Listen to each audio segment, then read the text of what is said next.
story. I once read Ant and the Grasshopper.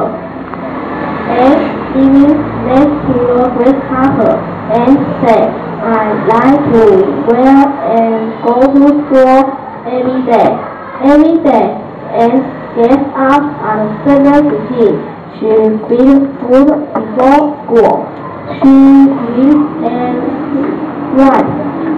At school, she plays soccer and works. Grasshoppers don't like to work. One day, Grasshopper gets up at 10.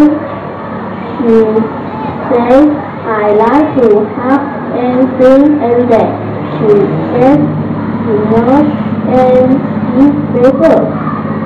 After breakfast, she hops and sings and watch TV at 11:15. She gets fed to sleep and walks her house to lunch. She sees Grasshopper and says, Hello, Grasshopper, all one eye, and asks, what time is it?